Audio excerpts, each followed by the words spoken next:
Hi, welcome to the Untitled comic review of the 100 Super Spectacular Pages, issue DC 10. Now this is also number 416 of Adventure Comics and featured Supergirl. Supergirl was in Adventure Comics at that time, and you've got a couple of ventures with Supergirl. You've also got Wonder Woman as well, and also some others on the back there. You've got Merry Girls of 1,000 Gimmicks, Phantom Lady, and also the first Black Canary tale. This was a great thing about these 100 pages.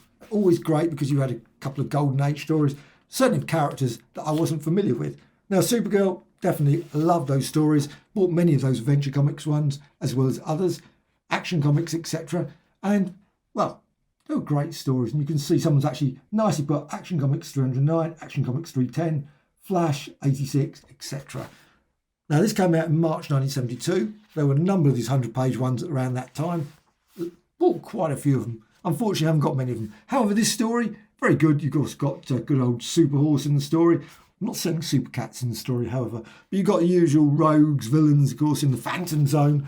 And Supergirl's parents are involved and much, much more. Just great little stories. They're all, there she is, weeping away with various there. Supergirl's rival parents complicate things. That was the thing. You had the parents, obviously, on the Earth. And, of course, you had Supergirl's real parents as well, just to confuse. And also you had Superman pop up, etc. And they were always great stories. Our daughter, the world's greatest heroine.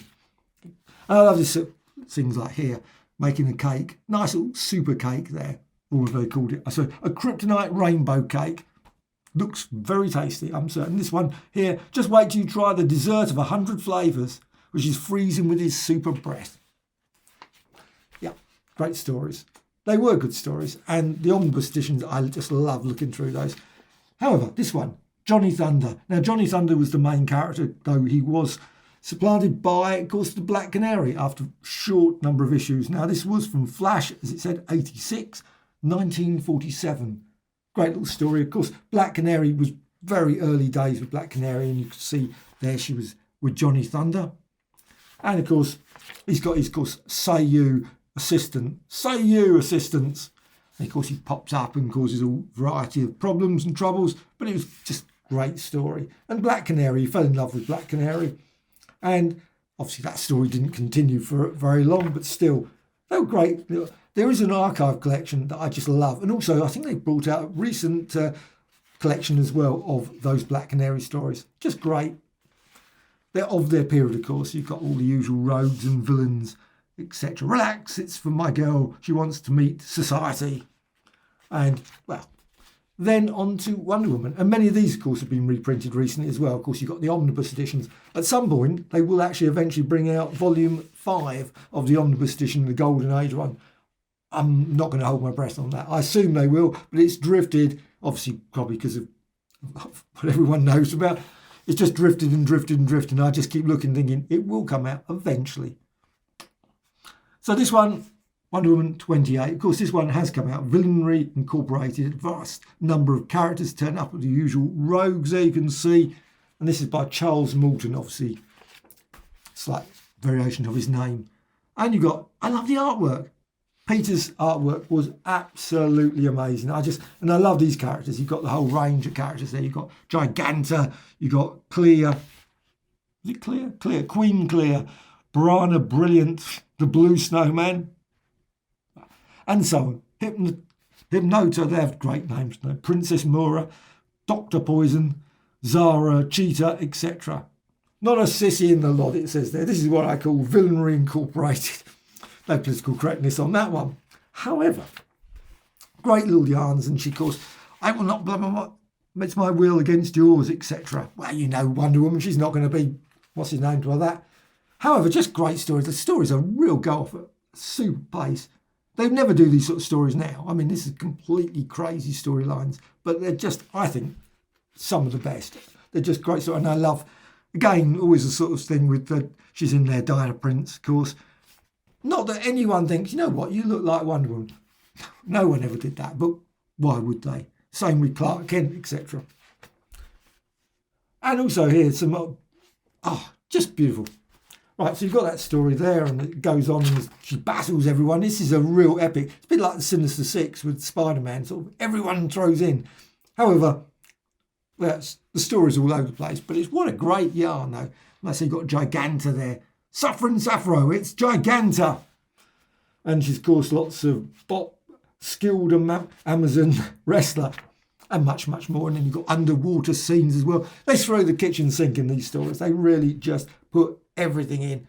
They made little sense, but they were great. And I'm certain when they came out, they must have been absolutely brilliant. People must have really lapped this stuff up. However, Phantom Lady, you got Phantom Lady. Now, Phantom Lady, that was a Quality Comics one. Now, I don't know if it was, yes, it does. Police Comics, number 17. And this was March 1943. Lovely picture of the cat there. Just glorious. Frank Borth. Sandra Knight. And again, you got the classic sort of... I really find that these Golden Age comics, I just love the way they did it. They didn't really overly do the background sometimes. There's no complexity to a lot of these stories. You really sort of had like a scene like that. Who would have a scene like that now? I could swear, scream, and you got the woman there with only seeing her eyes. That's it. Those sort of, they just didn't care. They sort of like chop bits off. Look at that bit there. Would you do a panel like that nowadays? I don't know. I don't think so. I mean, I like those sort of panels. Whenever I do my own drawings, quite often I think cutting the things off, frame things in completely randomly ridiculous ways, and these comics often have that sort of thing. So maybe that's why I enjoy doing that. I just don't see the sort of like, look at that again. You got this sort of, would they have a scene like that? Get him off. I mean, it's just great. Burly ruffian, of course, with a clawing demon on his back. Well, actually, it's not really on his back. I'd say on his head. Slightly wrong on that, but anyway. So that's always the thing that always slightly baffles me quite often, is the text, that why they put it. And they did often do that, too much sometimes text. This one doesn't, actually. Phantom Lady, if you look at it, it hasn't got excessive amount compared with some Golden Age where some people just put tons of stuff. Really, did you really need that much text?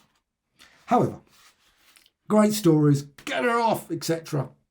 And on to the next story, which is a really odd one. And I don't know how many character stories because Phantom Lady, she's turned up obviously recently. I mean, she's in a number of modern ones.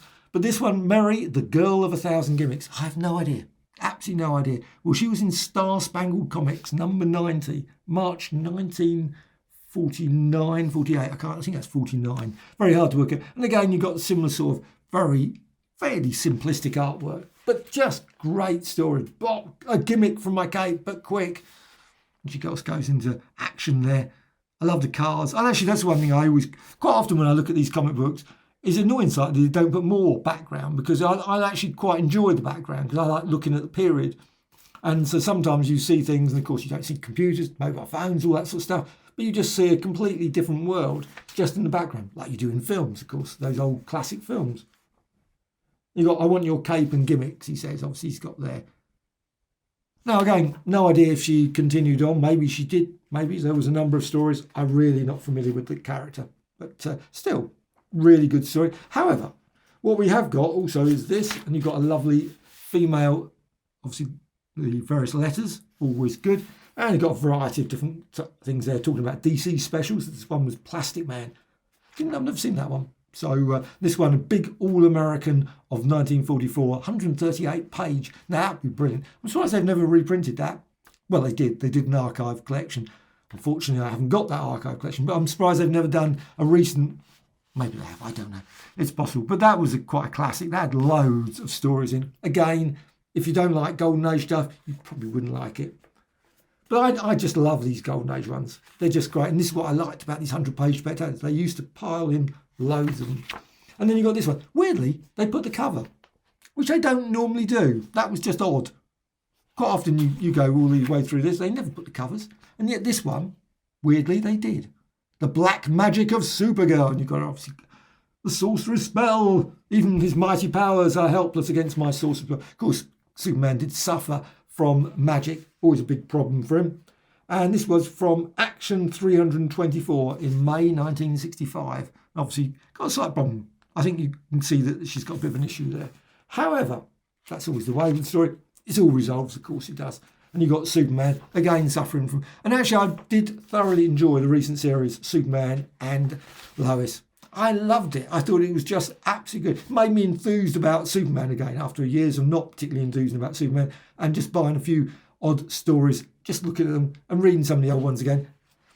Though completely different, of course. The TV series has done a great job, I think, with that. Just more the family, even to the point of not saying any spoilers, but just everything about it was just perfect. I thought they rounded it off as well, very nicely. Great little series. And I'm looking forward, hopefully, to a season 2. I think there is a season 2, so I will be definitely watching that. That was on BBC in the UK, and it was just great. Absolute joy. And then you've got a little advert for House of Mystery. Now, I don't know if that's just it's a 52-pager. That's mere 52 pages. However, what it does do is key to DC's fighting super females. Now, I don't know if it has every single one, but it has a nice sort of run through of all these. And they've got like the Harlequin. That's why obviously you've got the cover there, mentions it. And they've got all the little key index there. So you've got Black Canary, you've got Cheetah, Phantom Lady, the Enchantress, Dumb Bunny, Liberty Bell, Lilith, Wonder Girl, and so on. Some it mentions sort of like a bit of information in terms of, comics, etc. But some it doesn't seem to bother too much. But still, I love this. I love these 100 pages. Always good. 15p it was in the UK. This was, I thought, at the time, still was very affordable, great value. And like I said, with the Golden Age stuff, which, of course, Golden Age comics have always been insanely expensive, generally. So to see them in here, it was just a joy to see that. And, of course, now we've got all the archives, omnibus editions. We've got a lot more access to all this stuff. And I just love them. They're not for everyone, I know, but I love them. So this is 100-page super spectacular number DC 10, or number 416.